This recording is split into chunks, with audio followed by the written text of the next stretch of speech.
Have you ever been to a theater and been amazed how quickly you were swept up in the world presented on stage? Every piece of scenery, from concept sketches to construction, began as part of a creative and academic process called scenic design. I'm Nolan O'Dell, and my research and creative work is the art and practice of designing sets for theater and entertainment industries. I study how centuries-old scenic practices combined with modern tools like digital modeling, 3D printing, and AI to create immersive environments. Behind every production is time spent researching and determining what visual elements will transform an empty stage into an immersive experience.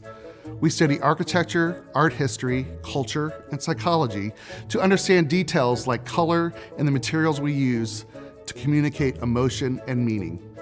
That research shapes our designs and connects creative work to academic inquiry.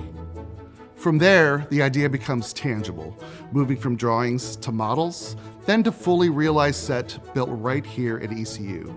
Our students are part of every step, seeing how research and design come together in performance. And when the lights go up and the audience is swept into that world, that's when design becomes art. It's a moment that is fleeting but rewarding. At ECU, we're blending traditional artistry with cutting-edge technology to prepare students to lead in the field of entertainment design and production. And that's what I do at ECU.